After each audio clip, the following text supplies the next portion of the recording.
میرے پیارے دوستوں اور مومنوں سب کو السلام علیکم۔ آپ دیکھ رہے ہیں ہمارا یوٹیوب چینل حدیث سیریز۔ آج ہم آپ کو قرآن مجید پڑھنے کا بیان اور قرآن مجید پڑھنے کی فضیلت کو بتائیں گے، تو ویڈیو کو لاسٹ تک ضرور دیکھیں۔ اگر آپ میرے چینل پر نئے ہوں تو پہلے سبسکرائب کر دیں اور بیل آئیکن کو بھی دبا دیں، جس سے اس پرکار کی ویڈیو آپ کو اور نوٹیفیکیشن آپ کو ملتا رہے۔ تو آئیے ویڈیو شروع کرتے ہیں۔ حضرت عثمان رضی اللہ تعالیٰ عنہ نے کہا کہ حضور صلی اللہ تعالیٰ علیہ وسلم نے فرمایا کہ تم میں سے سب سے اچھا آدمی وہ ہے جس نے قرآن کو سیکھا اور دوسروں کو سکھایا۔ حضرت معاذ جوانی رضی اللہ تعالیٰ عنہ نے کہا کہ رسول کریم صلی اللہ تعالیٰ علیہ وسلم نے فرمایا کہ جو آدمی قرآن کو پڑھے اور اس پر عمل کرے تو قیامت کے دن اس کے ماں باپ اور باپ کو ایسا تاج پہنایا جائے گا کہ اس کی چمک دنیا کے سورج کی چمک سے بڑھ کر ہوگی، جبکہ سورج کی اتنا قریب مان لیا جائے کہ تمہارے گھروں میں اتر آیا ہے۔ پھر تم سمجھ سکتے ہو جب ماں باپ کا یہ مرتبہ ہوگا تو اس شخص کا کیا درجہ ہوگا جس نے قرآن کریم پر عمل کیا۔ حضرت ابن مسعود رضی اللہ تعالیٰ عنہ نے کہا کہ حضور صلی اللہ تعالیٰ علیہ وسلم نے فرمایا کہ جو شخص قرآن مجید میں سے ایک حرف پڑھے تو ہر حرف کے بدلے ایک نیکی ملے گی اور ہر نیکی 10 نیکیوں کے برابر ہوگی۔ قرآن میں کل 3,21,268 حروف ہیں تو پورے قرآن کی تلاوت سے 32,12,670 نیکیاں ملیں گی۔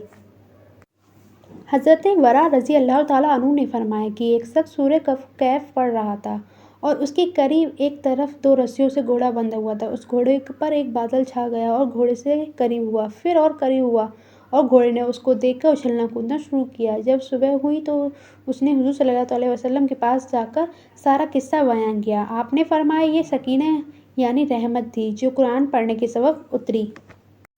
حضرت ابو سعید خدری رضی اللہ تعالیٰ عنہ سے روایت ہے کہ اسید ابن حضیر نے بیان کیا کہ میں رات کو سورہ بقرہ پڑھ رہا تھا اور میرا گھوڑا میرے پاس بندھا ہوا تھا۔ یکایک گھوڑا کودنے اچھلنے لگا، میں پڑھتے پڑھتے چپ ہو گیا تو گھوڑا بھی ٹھہر گیا۔ میں نے پھر پڑھنا شروع کیا، گھوڑا پھر اسی طرح اچھلنے کودنے لگا۔ آخر میں نے پڑھنا بند کر دیا اور میرا بیٹا یحییٰ گھوڑے کے قریب سو رہا تھا۔ مجھ کو ڈر ہوا کہ کہیں گھوڑا اس کو تکلیف نہ پہنچا دے۔ اس خیال سے یحییٰ کو ہٹا کر جب آسمان کی طرف سر اٹھایا تو اچانک دیکھا کہ کوئی چیز چھپر کی طرح ہے جس میں چراغوں جیسی چمکتی ہوئی چیزیں ہیں۔ جب صبح ہوئی تو اس قصے کو میں نے حضور صلی اللہ علیہ وسلم سے بیان کیا۔ آپ نے فرمایا اے ابن حضیر قرآن پڑھتے رہو۔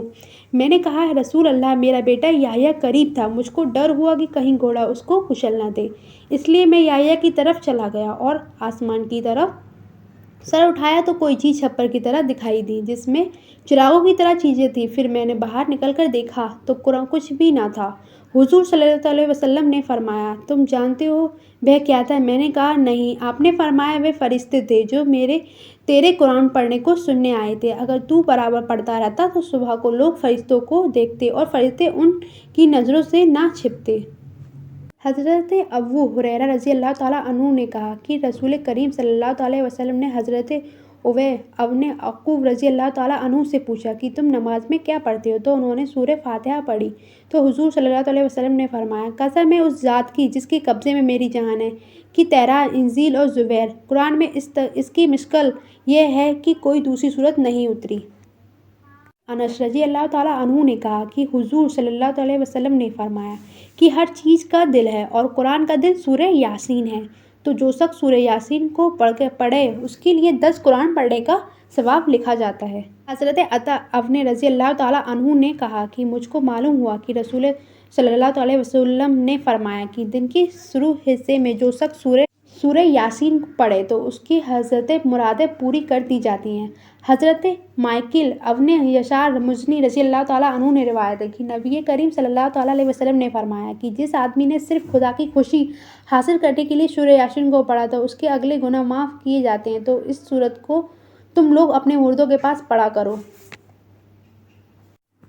حضرت علی رضی اللہ تعالیٰ عنہ نے کہا کہ میں نے حضور صلی اللہ علیہ وسلم کو یہ فرماتے ہوئے سنا کہ ہر چیز کی ایک خوبصورتی ہے اور قرآن پاک کی خوبصورتی سورہ رحمان ہے۔ حضرت ابو درداء رضی اللہ تعالیٰ عنہ نے کہا کہ حضور صلی اللہ علیہ وسلم نے فرمایا کیا تم میں سے کوئی آدمی رات کے وقت تہائی قرآن نہیں پڑھ سکتا؟ صحابہ نے پوچھا یا رسول اللہ تہائی قرآن کیسے پڑھا جائے؟ آپ نے فرمایا پوری سورہ اخلاص تہائی قرآن کے برابر ہے۔ حضرت ابو موسیٰ اشعری رضی اللہ تعالیٰ عنہ نے کہا کہ رسول کریم صلی اللہ تعالیٰ علیہ وسلم نے فرمایا کہ قرآن کی حفاظت کرو، قسم ہے اس ذات کی جس کے قبضے میں میری جان ہے، اپنی رسی سے اونٹ نکل جانے سے بنسبت قرآن سینے سے جلد نکل جاتا ہے۔ حضرت سعید ابن عبادہ رضی اللہ تعالیٰ عنہ نے کہا کہ حضور صلی اللہ تعالیٰ علیہ وسلم نے فرمایا کہ جو شخص قرآن مجید پڑھے اور پھر اس کو بھول جائے، یہ قیامت کے دن خدا سے اس حال میں ملے گا کہ اس کے ہاتھ پاؤں کوڑ کے سبب گل گئے ہوں گے۔ اگر آپ کو یہ جانکاری اچھی لگی ہو تو ویڈیو کو لائک اور شیئر ضرور کریں۔ ملتے ہیں اگلی ویڈیو میں، جب تک کے لیے خدا حافظ۔